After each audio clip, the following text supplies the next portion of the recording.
सत्य समाचार तटस्थ समाचार समाज बदल्ने हाम्रो अभियान। नमस्कार, यो हो टाइम समाचार। म वीरेन्द्र मन सुरु गरौँ। दुईजना कोरोनाका कारण दुईजनाको मृत्यु सम्बन्धी प्रसङ्गबाट।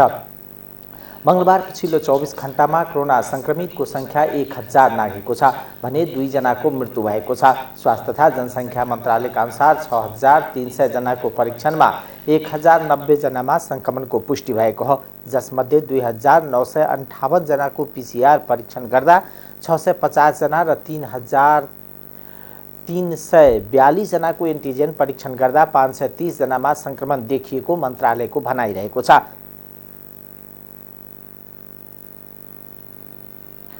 जनकपुर धामबाट 15 किलोमिटर दूरीमा पर्ने खजुरी रेलवे स्टेसनमा लामो समयदेखि नेपाल रेलवेका पुराना इन्जिन यत्रतत्र अवस्थामा रहेका छन्। खजुरी रेलवे स्टेसनमा विष्णु, ब्रह्म, रामसीता, रेलवेको सुरुवातको इतिहास र महावीर नामक रेल इन्जन छरिएको अवस्थामा रहेका छन्। संरक्षणको अभावमा कबाडा बन्दै गएको उक्त इन्जनलाई अब भने संरक्षण गरिने भएको छ। विश्वभरि नै विस्थापित भइसकेको वाष्प र कोइला इन्जनलाई संरक्षण गरी संग्रहालयको स्वरूप प्रदान गरिने भएको नेपाल रेलवे कम्पनीका महाप्रबन्धक निरञ्जन झाले जानकारी दिनुभयो। उहाँले विश्वमा दुर्लभ बन्दै गएको सामग्रीलाई संरक्षण गरी भावी पुस्तालाई हस्तान्तरण गर्न संग्रहालय निर्माण गर्न लागि छ। धनुषाको खजुरी रेलवे स्टेसनमा रेलवे संग्रहालय निर्माण गरिने भएको छ। उक्त स्थानमा 2 करोड रुपैयाँको लागतमा संग्रहालय निर्माण गर्न लागेको जानकारी दिनुभयो। साथै उहाँले रेलसँग सम्बन्धित पुराना सामग्री संरक्षण गर्ने उद्देश्यले संग्रहालय स्थापना गर्न लागि बताउनुभयो। यी पुराना इन्जनको संरक्षण र सम्वर्धन गर्न सकिए धनुषाको खजुरी स्टेसनलाई पर्यटकीय स्थलको रूपमा विकास गर्न सकिने उहाँको भनाइ छ।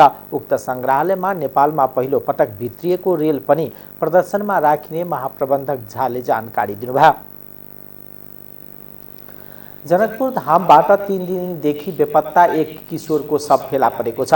जनकपुर धाम उपमहानगरपालिका 7 बस्ने दिलीप शाहको छोरा 18 वर्षीय अर्जुन शाहको शव सोमबार फेला परेको हो। महोत्तरीको लोहारपट्टी नगरपालिका 8 भवानीपुर चौर स्थित ब्रह्मपुराबाट लोहारपट्टी जाने भित्री सडक खण्डमा बाटोको पश्चिम साइडमा उनको शव फेला परेको प्रहरीले जनाएको छ। घटनाको प्रकृति हेर्दा उनको हत्या भएको हुन सक्ने आशंका छ। प्रहरीका अनुसार घटनास्थलबाट मट्टी, तेल, कपडा लगायतका अन्य सरसामान फेला परेको छ। घटनास्थलको लास जाँच मुसुल्का तयार गरी पोस्टमार्टमका लागि शिव शिक्षण अस्पताल काठमाडौँ पठाइएको र घटनाका विषयमा थप अनुसन्धान भइरहेको महोत्तरीका प्रहरी प्रवक्ता डीएसपी प्रकाश विष्टले बताउनुभयो। एक प्रहरीका अनुसार अर्जुन 3 दिन अघि 5-6 जना साथीसँग अटो रिक्सामा बसेर पिकनिक गएका थिए। धनुषा प्रहरीले भारतबाट 10 लाख बढी बराबरको अवैध भन्सार छलीको सरसामान सहित 1 जनालाई पक्राउ गरेको छ। सोमबार जिल्लाको विभिन्न स्थानबाट 10,15,175 रुपैयाँ बराबरको सरसामान सहित 1 जनालाई पक्राउ गरेको हो। सोमबार जिल्ला प्रहरी कार्यालय धनुषाबाट खटिएको प्रहरी गस्ती टोलीले जिल्लाको विदेह नगरपालिका 2 दुहबी चौक स्थित भारतबाट अवैध रूपमा भन्सार छली गरी मोटरसाइकलमा ल्याइएका अंदाजी 450 रुपैयाँ बराबरको 50 किलो अंदाजी 450 रुपैयाँ बराबर 450 केजी रुपैयाँ चीनी बरामद गरेको धनुषा प्रहरी प्रवक्ता प्रहरी नायब उपरीक्षक प्रदीप बहादुर छेत्रीले जानकारी दिनुभयो। त्यस्तै जनकपुर धाम उपमहानगरपालिका 3 जनक चौक स्थितबाट मोटरसाइकलमा ल्याइएको अंदाजी 6,46,000 बराबरको लत्ता कपडा बेवारिसी अवस्था र जिल्लाकै औरी गाउँपालिका 2 देवी चौक स्थित अटोमा ल्याउँदै गरेको अटो सहित अंदाजी मूल्य 3,18,725 बराबरको लत्ता कपडा सहित धनुषा नगरायण नगरपालिका 9 बस्ने अंदाजी 37 वर्षीय जितेन्द्र पासवानलाई नियन्त्रणमा लिएको डीएसपी छेत्रीले बताउनुभयो। पक्राउ परेका पासवान सहित समान आवश्यक कारबाहीका लागि भन्सार कार्यालय जनकपुर पठाइएको छ। महोत्तरी जिल्लाको बर्दिवास नगरपालिका स्थित जंगलमा हरिणको आक्रमणमा परि एक वृद्धको मृत्यु भएको छ। महोत्तरीमा बर्दिवास नगरपालिका 8 सतखोली बस्ने 80 वर्षीय सुनमाया विश्वकर्मा रहेको जिल्ला प्रहरी कार्यालय महोत्तरीका प्रहरी नाभुप्रीक्षक प्रकाश विष्टले जानकारी दिनुभयो। सोमबार साँझ घर नजिकको जंगलमा रहेको बाँसको झ्याङमा बस्न जाने आएका हरिणले आक्रमण गर्दा उनको मृत्यु भएको थियो। महोत्तरीको बर्दिवास नगरपालिकाले करार शिक्षक पदमुक्त गरेपछि आन्दोलन चर्किँदै गएको छ। करारमा कार्यरत 62 जना शिक्षकलाई पदमुक्त गरेपछि मेयर प्रहलाद छेत्रीलाई ज्ञापन पत्र बुझाउनुको साथै चरणबद्ध आन्दोलनमा उत्रिएका छन्। राजनीतिक दलहरूले पनि करार शिक्षकलाई हटाउन नहुने धारणा सार्वजनिक गरेका छन्। सोमबार बसेको सर्वदलीय बैठकले करारका शिक्षकलाई पुनर्बहाली फर्काउन माग गरिएको माओवादी केन्द्र महोत्तरीका इन्चार्ज राजु खड्काले जानकारी दिनुभयो। तर नगरपालिकाले भने 78 जना शिक्षक पदपूर्तिका लागि विज्ञापन निकालेको छ। माध्यमिक तहका लागि 38, निम्न माध्यमिक तहका लागि 19, प्राथमिक तहका लागि 4 र कम्प्युटर सहायक शिक्षक 10 जना गरी 78 जनाका लागि बुधबार दरखास्त आह्वान गरिएको छ। जापान भ्रमणमा रहेका पूर्व प्रधानमन्त्री एवं नेकपा माओवादी केन्द्रका अध्यक्ष पुष्पकमल दाहाल प्रचण्डले सत्तारूढ लिबरल डेमोक्रेटिक पार्टी जापानका वरिष्ठ नेता लगायतका नेतासँग भेटवार्ता गरेका छन्। मंगलबार एलडीपी हेडक्वार्टर टोकियोमा प्रचण्ड र लिबरल डेमोक्रेटिक पार्टी जापानका वरिष्ठ नेता लगायतसँग भेटवार्ता गरेका हुन्। भेटमा पूर्व महासचिव, पूर्व अर्थ, व्यापार, उद्योग मन्त्री तथा जापानी प्रतिनिधि सभाका सदस्य एवं नेपाल जापान संसदीय समितिका सभापति तोशिहिरो निकोईसँग सहभागी थिए। भेटमा दुई देश बीचको आपसी सम्बन्धलाई अझ सुदृढ गर्न उच्च तहका भ्रमणहरूको आदान प्रदानदेखि स्थानीय सहर नगरहरू बीच भगिनी सम्बन्धका विकास, नेपालको कृषि, जलविद्युत, भौतिक पूर्वाधार लगायतका विषयमा छलफल भएको प्रचण्डको सचिवालयले जनाएको छ।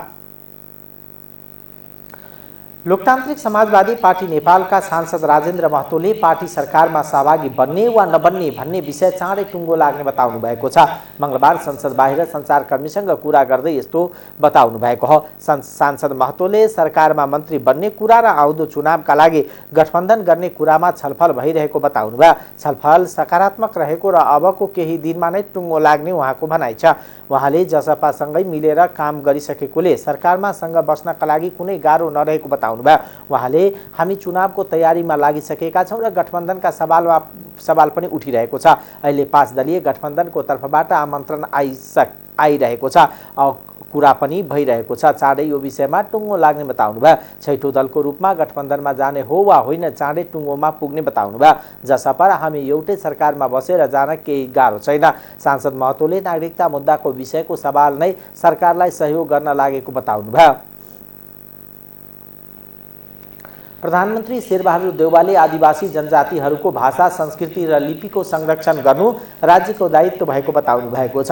मंगलबार नेपाल आदिवासी जनजाति महासंघको 28औं विश्व आदिवासी दिवसको अवसरमा आयोजना गरेको कार्यक्रमलाई सम्बोधन गर्दै प्रधानमन्त्री देउवाले आदिवासी जनजातिको भाषा, संस्कृति र लिपिको संरक्षण गर्नु राज्यको दायित्व भएको बताउनु भयो। आदिवासी जनजातिको भाषा, संस्कृति र लिपिको संरक्षणका लागि सरकार गम्भीर रहेको उहाँले बताउनु भयो। प्रधानमन्त्री देउवाले आदिवासी जनजातिको हक हितका संरक्षण तथा सम्वर्धनका लागि आफू सधैँ प्रतिबद्ध रहेको बताउनु भयो।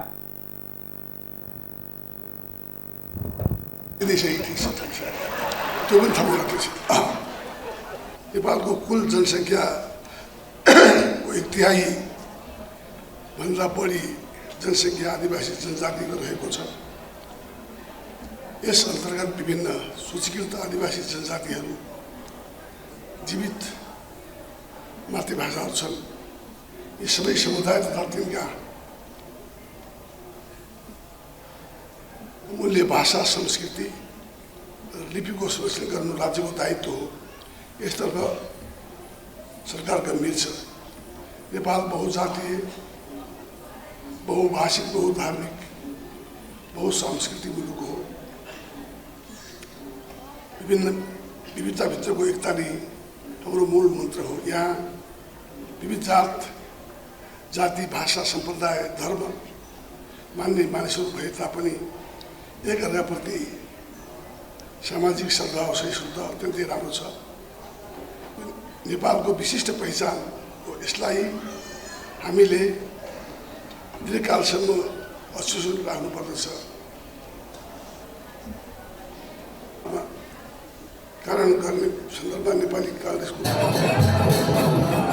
धर्मनिरपेक्षता, मातृभाषामा शिक्षा, जनजातिको सांस्कृतिक अधिकारका मुद्दा आदि यसका केही उदाहरणहरू छन्। हामी सबै मिलेर संविधान र प्रचलित कालमा भएका व्यवस्थालाई लागू गर्ने गरी समुदायको विकासमा योगदान पुर्याउनु पर्नेछ।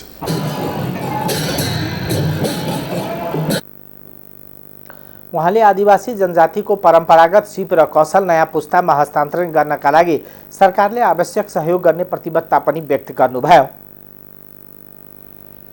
नेकपा एकीकृत समाजवादीका नेता झलनाथ खनालले परराष्ट्र मन्त्री डाक्टर नारायण खड्का चीन भ्रमणमा जानु महत्त्वपूर्ण भएको बताउनु भएको छ।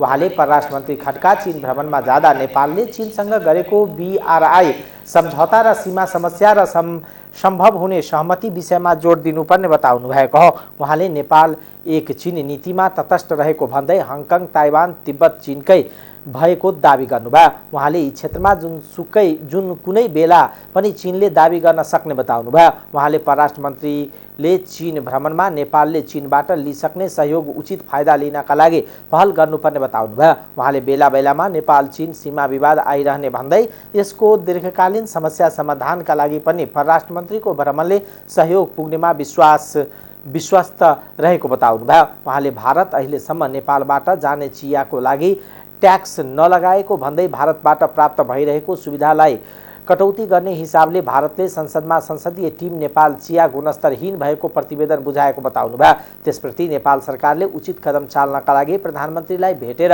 अनुरोध गरेको समेत उहाँले बताउनुभयो। प्रधानमन्त्रीले यसबारेमा आफू गम्भीर रहेको र भारत सरकारसँग उचित कदम चाल्ने आश्वासन दिनुभएको बताउनुभयो। आवश्यक पर्ने ठाउँहरूमा तालमेलको कुराहरू हुन्छन्। तालमेल गर्दाखेरि प्रत्येक पार्टीको आफ्नो हैसियत हुन्छ। अब विगतका आधारहरू पनि छन्। 74 को चुनावको आधार पनि छ। भर्खरै सम्पन्न भएको स्थानीय तहको निर्वाचनको आधार पनि छ। यी सबै आधारहरूमाथि उभिएर सबैलाई सम्मान हुने ढङ्गले हामीले चाहिँ नि तालमेल गर्नुपर्ने हुन्छ। कसैले अपमान फिल गर्यो भने पनि तालमेलमा आउँदैन। त्यसकारण सबैलाई सम्मान हुने खालको तालमेलको एउटा चाहिँ नि बुटी पत्ता लगाउनु पर्यो। त्यो बुटीको आधारमा तालमेल अहिलेसम्म पत्ता लागेको छैन। त्यो बुटीको चिया उत्पादन गरिरहेका छौँ र तराईमा सिटिसी चिया उत्पादन गरिरहेका छौँ। यसको मूल मार्केट चाहिँ अहिलेसम्म भारत नै रहिआएको छ। यद्यपि हामीले अर्थोडक्स चिया अरू थुप्रै देशहरूमा पनि हामीले निर्यात गरिरहेका पनि छौँ। तर मूलत भन्ने हो भनेदेखि अब भारत नै हाम्रो चाहिँ मूल मार्केट हो र अहिलेसम्म हामीले नै यहाँबाट चाहिँ अन्यत्र गर्नु भन्दाखेरि पनि भारतसँग एउटा सहुलियतपूर्ण सम्बन्ध पनि रहेको छ। हाम्रो चियाको लागि भारतले अहिलेसम्म कुनै ट्याक्सहरू लगाएको छैन। त्यसो हुनाले यो हामीले प्राप्त गरिरहेको मित्र राष्ट्र भारतबाट चाहिँ हामीले प्राप्त गरिरहेको सुविधाको कुरा पनि हो यो। त्यसकारणले त्यो सुविधालाई अहिले कटौती गर्ने हिसाबले भारतको चाहिँ अब सांसदहरूमध्ये 31 जना सांसदहरूको एउटा टिम बनाएर भर्खरै एउटा अध्ययन गरेर चाहिँ त्यो सांसदहरूको टिमले भारत सरकारलाई चाहिँ नि नेपालको चिया चाहिँ यो गुणस्तरहीन आयो, तल्लो स्तरको गुणस्तरको कुरा आयो र विषादी पनि आयो। त्यसले गर्दा हाम्रो अन्तर्राष्ट्रिय मार्केटमा चाहिँ समस्या खडा भयो भन्ने ढङ्गको पनि रिकमेन्डेसन गरेको कुरा हामीले सुन्यौँ। त यो सुनिसकेपछि अब यस्तो खालको कुरा भयो भने त यसले त समस्या पार्न सक्छ। हाम्रो देशको चिया जति पनि भारतमा जान्छ भारतकै ल्याबहरूमा टेस्ट गरेर अनि मात्रै निर्यात हुने गरेको छ हैन। हामीले कुनै जबरजस्ती पठाएको कुरा पनि छैन। त उहाँहरूको आफ्नै ल्याबमा टेस्ट गरेर परीक्षित भएको चिया मात्रै हामीले भारतमा पठाउने गरेका छौँ। र यदि त्यो ल्याबबाट चाहिँ नि नेपालको चिया गुणस्तरहीन छ भन्ने कुरो भयो भनेदेखि त त्यो ल्याबले नै प्रमाणित गर्नुपर्ने है। त्यो ल्याबले प्रमाणित नगरिकन नै जसरी चिया गइरहेको थियो अहिले यो रिकमेन्डेसनमा चाहिँ त्यस्तो खालको कुरा आउँदाखेरि अहिले चिया उत्पादक, चिया विक्रेताहरू पनि चिया उत्पादकहरू पनि एउटा ठुलो एउटा चाहिँ नि चिन्तामा परेका छन्। अनि यो चिन्ता चाहिँ यो हाम्रो आम जनताको चिन्ता, यो राष्ट्रकै चिन्ता हो। त्यो कारणले प्रधानमन्त्रीज्यूसँग कुराकानी गरेर मित्र राष्ट्र भारतसँग उहाँले कुराकानी गरिदिनुहोस् भन्ने ढङ्गले रिक्वेस्ट गर्नुको लागि उहाँहरू आउनुभएको थियो र त्यही रिक्वेस्टलाई लिएर मैले लिड गरेर प्रधानमन्त्रीसँग यी कुराहरू राखेका छौँ। एकीकृत समाजवादीका सम्मानित नेता खनालले आगामी निर्वाचनमा गठबन्धन गरेर जाँदा सबै दललाई समान ढङ्गले सिट बाँडफाँड हुनुपर्ने बताउनुभयो। प्रधानमन्त्री शेरबहादुर देउवालाई नेपाली चियाको गुणस्तरका बारेमा भारतका विभिन्न प्रतिवेदन पेश भइसकेको विषयमा जानकारी गराउन बालुवाटार पुग्नुभएका उहाँले प्रधानमन्त्रीसँगको भेटपछि यस्तो बताउनु भएको हो। प्रतिनिधि सभाका सांसदहरूले सरकारले सरकारी कर्मचारीको तलबमा विभेद गर्न नहुने बताएका छन्। प्रतिनिधि सभाको बैठकमा विशेष समयमा बोल्दै सांसद हृदय त्रिपाठीले सरकारले कुनै कर्मचारीलाई 15% मात्र र कुनैलाई 26% तलब वृद्धि गर्नु गलत भएको तर्क गर्नुभयो। संविधान जारी भएपछि सबैभन्दा पहिला निजामती ऐन जारी हुनुपर्ने बताउँदै समयमै ऐन जारी नभएका कारण पनि निजामती सेवामा केही समस्या हुने गरेको उहाँले बताउनुभयो। उहाँले निजामती ऐन नबनेसम्म यस्तो दुविधा रहिरहने जिकिर गर्नुभयो। त्रिपाठीले प्रदेश सचिव प्रशासकीय अधिकृत घटाउने व्यवस्था हचुवा भएको बताउनुभयो। उहाँले शासन प्रशासनको महत्त्वपूर्ण ऐन र निजामती कर्मचारी ऐन कहाँ अल्झिएको हो भन्ने कुरा अहिलेसम्म खोजी हुन नसकेको बताउनुभयो। निजामती कर्मचारी ऐन जारी नभएकोले सुशासन भन्दा पनि शासन गर्न समेत अप्ठ्यारो भएको उहाँले बताउनुभयो। तलबमान वृद्धि गरेको छ, यसमा एउटा दुविधा देखियो सभाको महोदय। राजपत्र अनङ्कित कर्मचारीहरू 15% र राजपत्र अङ्कित कर्मचारीहरूले 24 देखि 26% तिनीहरूको वृद्धि हुने हो, जसले गर्दा अहिले नायब सुब्बाहरू अहिले आन्दोलन पेन डाउनमा छन्। त्यतातर्फ सरकारको ध्यान आकर्षण गराउन चाहन्छु, जहाँ गहिरो उही पानी हुनु भएन। जसलाई कम चाहिएको थियो उसलाई बढी दिने, जसलाई बढी चाहिएको थियो उसलाई कम दिने भन्ने यस विषयमा चाहिँ सरकारको म गम्भीर ध्यान आकर्षण गराउन चाहन्छु। अर्को एउटा विषय अत्यन्त महत्त्वपूर्ण यहीसँग जोडिएको विषय सभामुख महोदय, नेपालको संविधान जारी भएपछि सबैभन्दा पहिले जारी हुनुपर्ने निजामती सेवा ऐन थियो, दुर्भाग्यले हुन सकेन। 2.5 वर्षको प्रयासपछि सरकारले फिर्ता लिएको छ र अहिले मन लाग्छ ड्राफ्ट अथवा चाहिँ सरकारको कुनै मन्त्रालयमा चाहिँ अहिलेसम्म त्यो घुमिरहेको छ। यो ऐन जारी नभएको हुनाले सभामुख महोदय केही यस्ता बाधाहरू भएका छन् जसले गर्दाखेरि सुशासन त कुरा परको कुरो हो, शासन गर्न पनि गाह्रो भइरहेको अवस्था छ।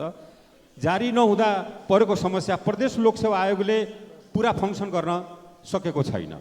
स्थानीय सेवा र प्रदेश सेवाको गठन हुन सकेको छैन।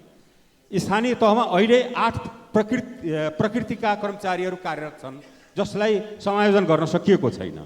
प्रदेश तहमा रिक्त पदको प्रतिशत निर्धारण हुन सकेको छैन सभामुख महोदय। प्रदेश तहले समावेशी अन्तर्गतको आरक्षण कोटा छुटाउन सकेको छैन। शैक्षिक वृत्ति कर्मचारीहरूको र सन्तति वृत्ति सरुवा बढुवा लगायतका विषयहरूमा प्रदेश र स्थानीय तहमा समायोजन भएका कर्मचारीहरूको विषयमा सम्बोधन भएको छैन। समायोजन भएको कर्मचारी सबभन्दा महत्त्वपूर्ण विषय हो सभामुख महोदय।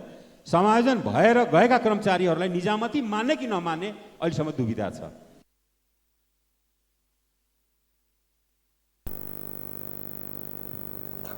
सांसद निरादेवी जयरूले सप्तकोशीमा भएको बाढीका कारण त्यस क्षेत्रका नागरिक मार्कामा परेको भन्दै सरकारको ध्यान आकर्षण गराउनुभयो। काठमाडौँ फोहोर व्यवस्थापन गर्नुपर्ने उहाँको माग छ।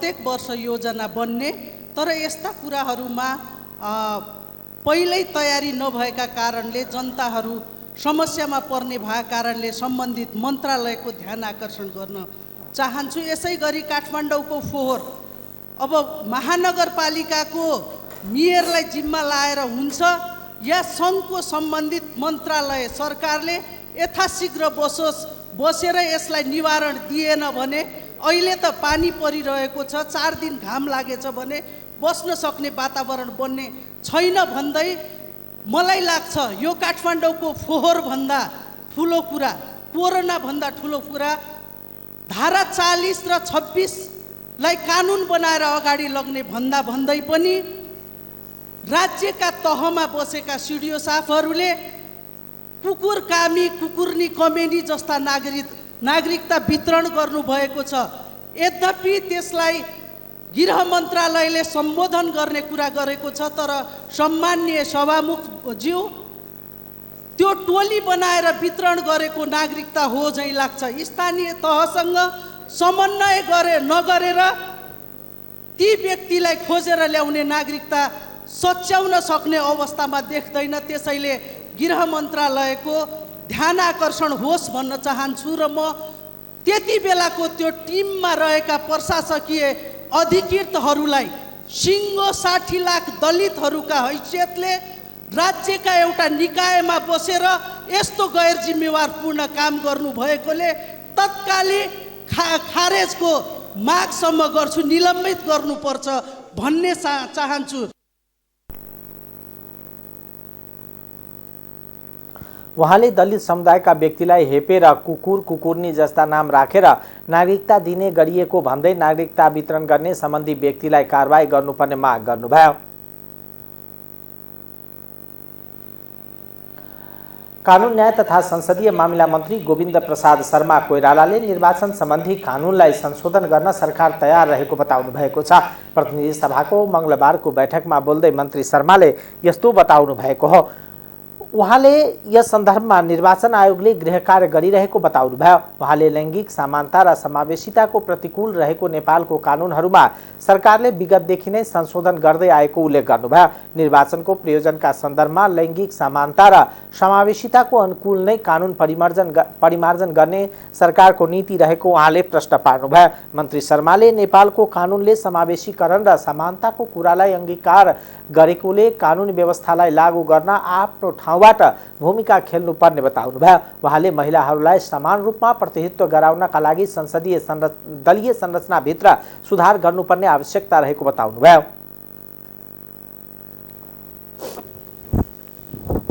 समानुपातिकता बाहेकको राज्यको संरचना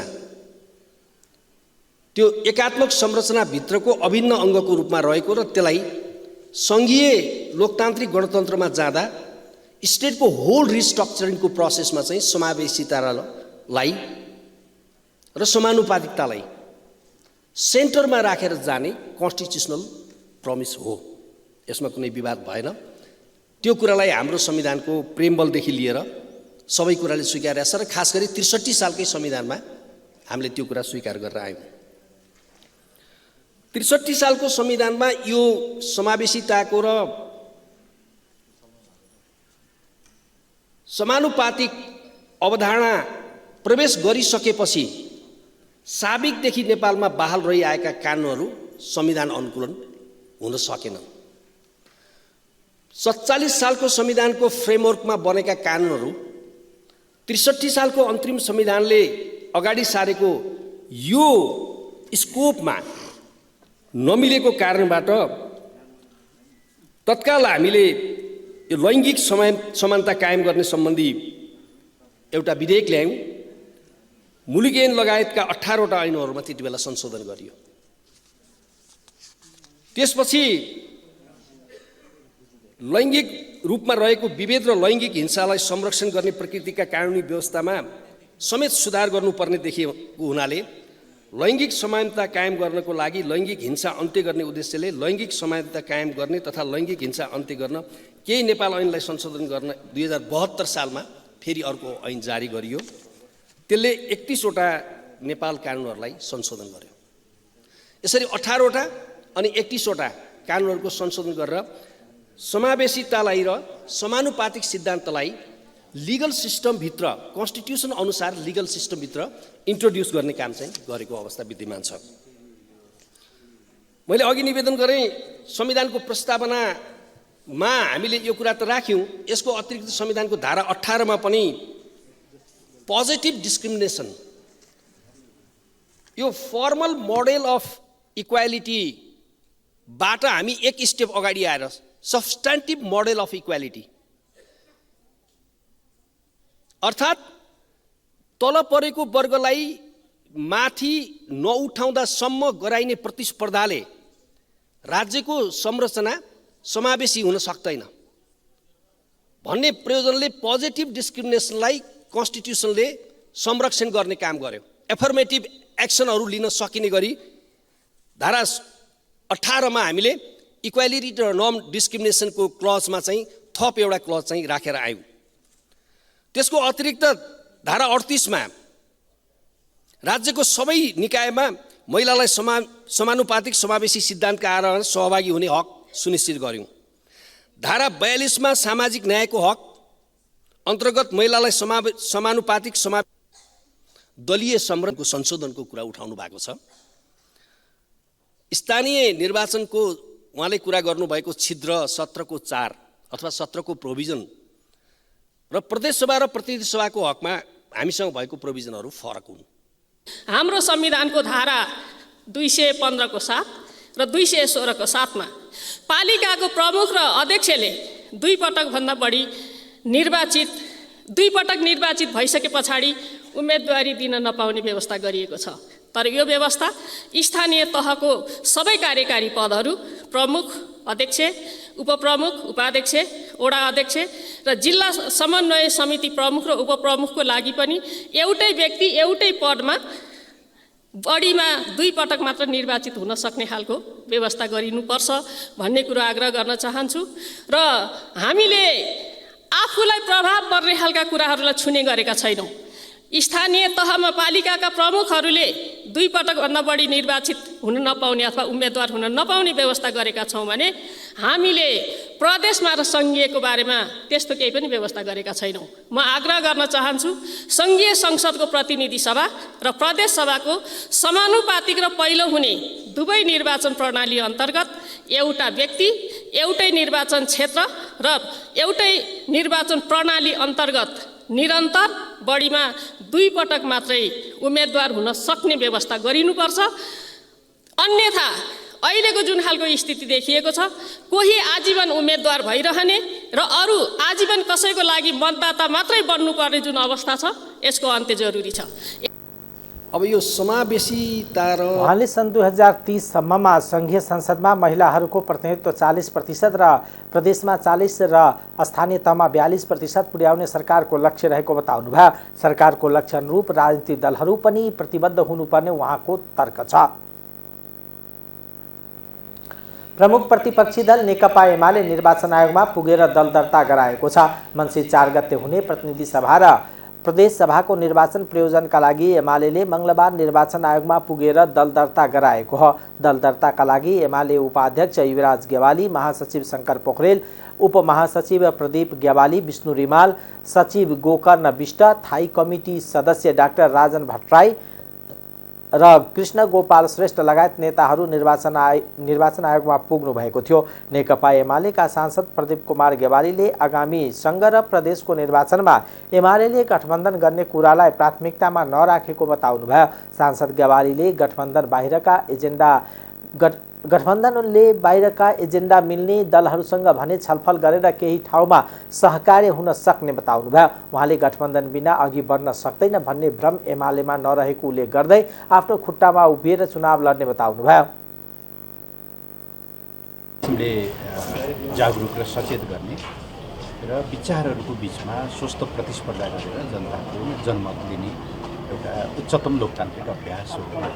अब निर्वाचनमा जुन ढङ्गको गठबन्धनको अहिले प्रवृत्ति देखिएको छ, दीर्घकालीन हिसाबले हेर्दा यो लोकतन्त्रको लागि स्वस्थकर हो भन्ने हामीलाई लाग्दैन।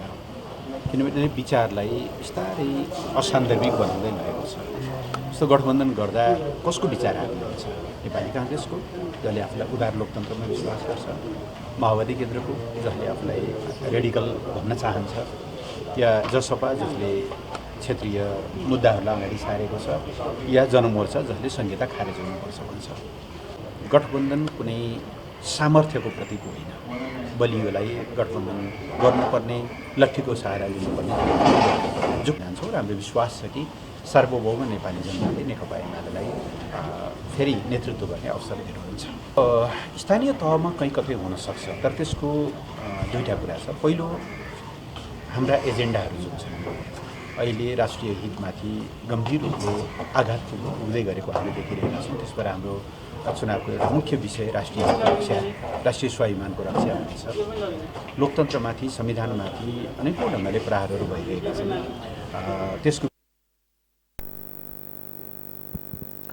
उहाँले कमजोरले अरूको साथ खोज्ने तर बलियोले एक्लै लड्ने सामर्थ्य राख्ने बताउनुभयो।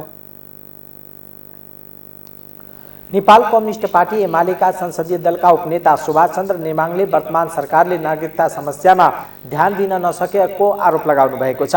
पाँचथरको फिद्दिममा प्रेस चौतारी पाँचथरले गरेको पत्रकार सम्मेलनमा उहाँले सो आरोप लगाउनु भएको हो। यस्तो उहाँले आगामी मङ्सिर 4 गते प्रदेश र संघीय निर्वाचनमा विचार नमिल्ने दल वा समूहसँग एमाले गठबन्धन या तालमेल नगर्ने पनि बताउनुभयो। एमाले राप्रपा वा अन्य साना दलसँग मिलेर सत्तारूढ गठबन्धनसँग चुनाव लड्ने चर्चा चलेको भए पनि त्यसका लागि सहकार्य र वार्ता सुरु नभएको उहाँको भनाइ थियो। उपनेता नेमाङले वर्तमान सरकार कमी कमजोरी र विगतमा एमाले नेतृत्वको सरकारले गरेको राम्रो कामहरूलाई एजेन्डा बनाएर एमाले चुनावमा जाने बताउनुभयो। त्यसैगरी सो कार्यक्रममा एमाले कार्यका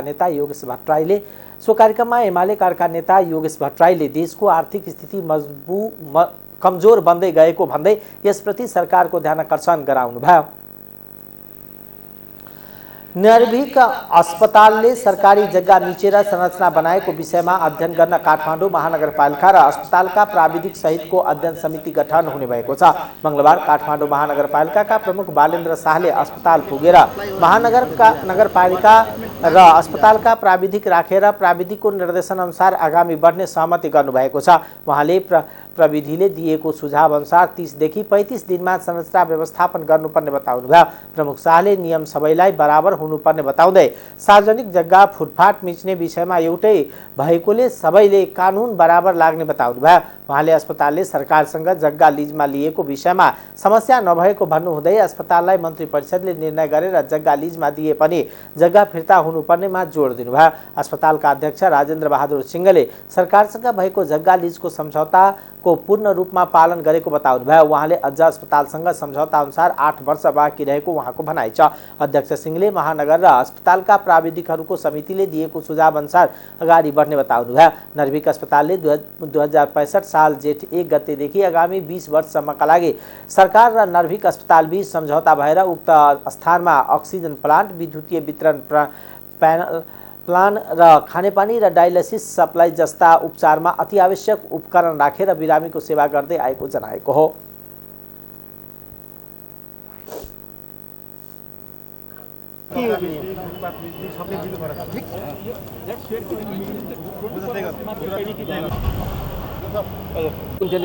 मैले उहाँलाई बसायो मैले भन्दिनँ कि त्यो काट्नै मिल्दैन यो कानुनमा। बल्ल महानगरले हो ठिक हो, मेरो त लिज त मेरो मतलब छैन, लिज मेरो कामै होइन, त्यो बनाएको सम्बन्ध मेरो सम्बन्ध त्यसमा हेर्छु भन्नु बल्ल।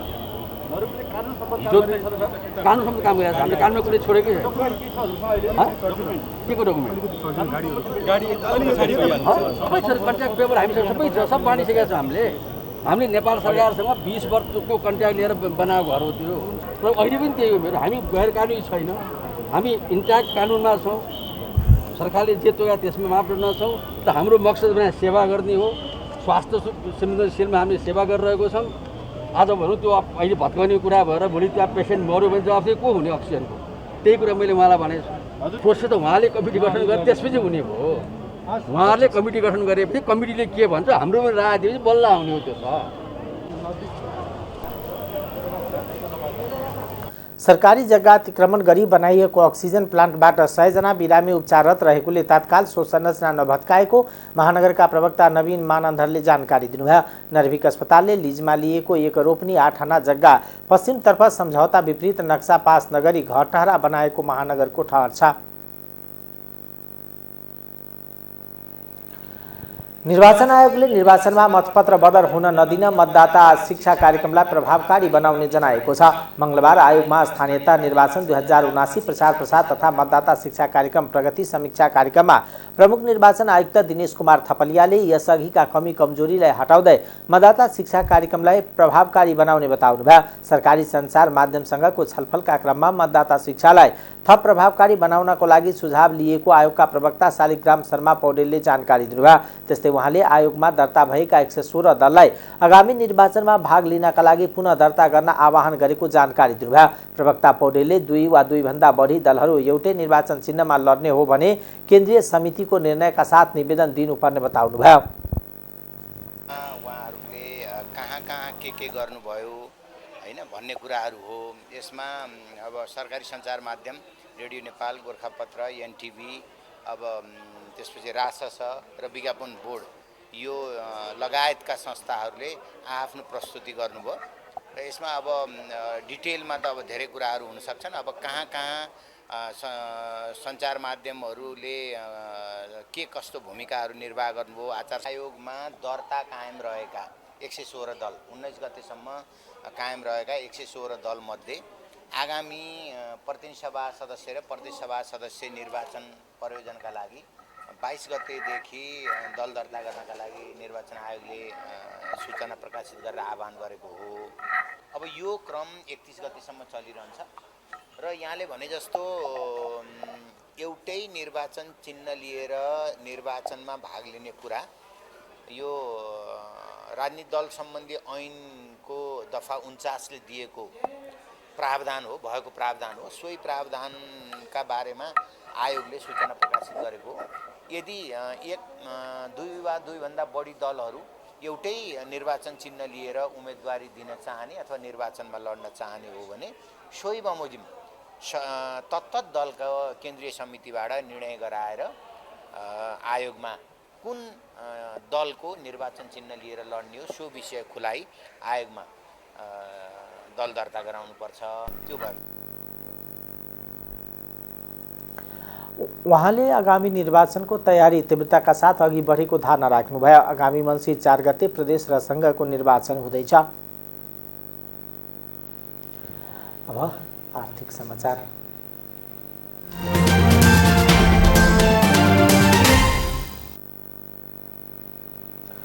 भारत सरकारले मैदा र सुजीको निर्यातमा पनि प्रतिबन्ध लगाउने भएको छ। आगामी आइतबारदेखि लागू हुने गरी यी दुई वस्तुको निर्यात रोक लगाइने भएको हो। सरकारले मेको मध्यतिर गहुँको निर्यात रोकेपछि भारतबाट मैदा र सुजीको निर्यातमा उच्च वृद्धि देखिएको थियो। सोमबार विदेशी व्यापार महानिर्देशनालय DGFTले जारी गरेको आधिकारिक आदेशअनुसार अन्तर मन्त्रालय स्तरको समितिले अनुमति दिएपछि मात्र मैदा र सुजीको निर्यातलाई अनुमति दिइनेछ।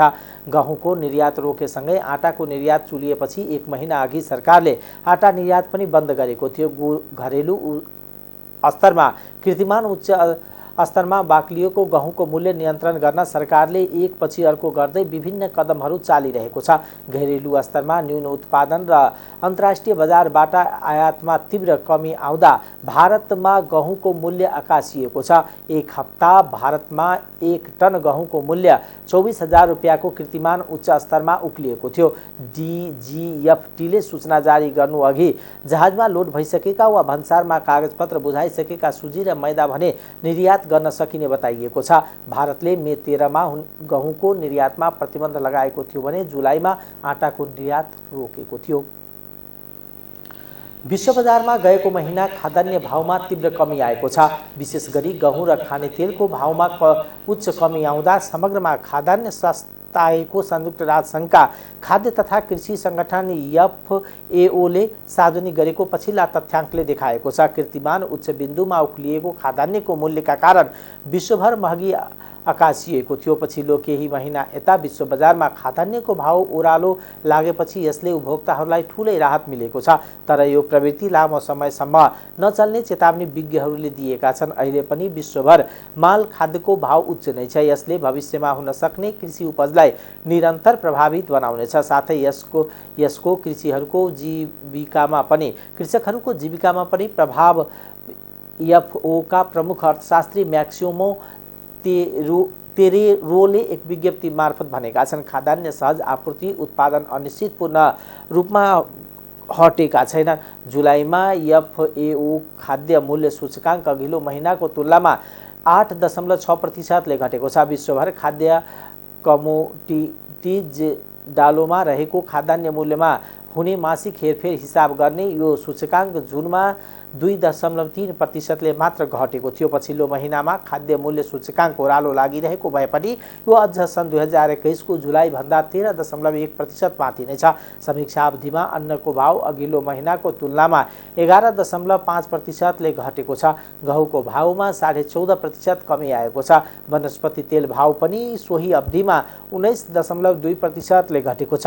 चिनीको भाव 3.8%ले घटेको घटेर 5 महिनाकै न्यून स्तरमा ओर्लिएको छ। डेरीजन्य उत्पादन र मासुको भाव क्रमशः 2.5% र 0.5%ले घटेको छ। खाद्य कमोडिटीजको फ्युचर भाव हेर्दा निकट भविष्यमा भाव थप घट सक्ने देखिन्छ। मार्चको उच्च बिन्दुको तुलनामा हालको महिनामा गहुँ, भट्मास, चिनी र मकैको फ्युचर्स घटेका छन्। मार्चमा गहुँको भाव 12 वर्ष यताकै उच्च बिन्दुमा बेसल $1,294 थियो। शुक्रबार बजार बन्द हुँदा यो घटेर $757.75 आएको छ।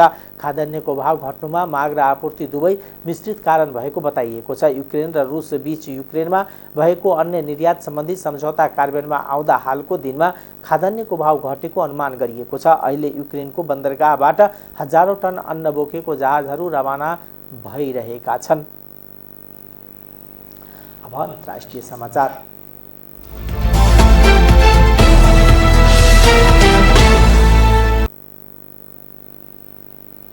युरोपेली संघको ग्यास खपत 15%ले कटौती गर्ने योजना लागू हुँदैछ। युक्रेन र रुसको युद्धका कारण उत्पन्न ऊर्जा सङ्कटको सामना गर्न आजदेखि ईयूमा आबद्ध देशहरूले 15%ले ग्यास खपत कटौती गर्ने योजना कार्यान्वयनमा ल्याउन लागेका हुन्।